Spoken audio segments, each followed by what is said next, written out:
Ásta, góður sigur hérna í ljónagryfjunni Valskonur. Þið voru einhvern veginn alltaf svona við stýrið í leiknum, eða ekki?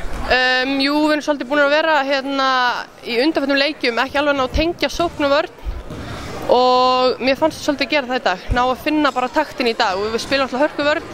Að mínu mati að þú veist, alltaf að Lía hérna svolítið sterk en þú veist. Við vorum með frákasta vel líka og ég held að það að við hérna gefa okkur hérna sigur í dag.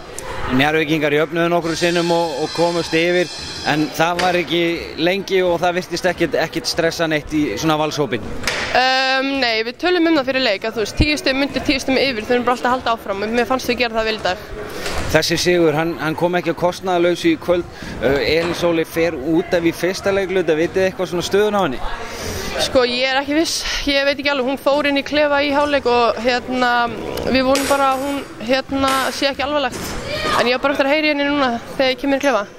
Hvað er svona framöndan í kortunum hjá Val? Þessi sigur í kvöld, góður grunnur til að byggja á? Já, eins og ég sagði, mér finnst þau bara vera svolítið búinir að vera hérna ekki alveg 100%. En mér fannst þessi sigur góður í dag og mér fannst þau, þú veist, komið baráttu inn í leikinn og ég vil að við höldum áfram og byggjum á þessu. Glæsilegt, til hamingju með þessi góðu 2 stig. Takk.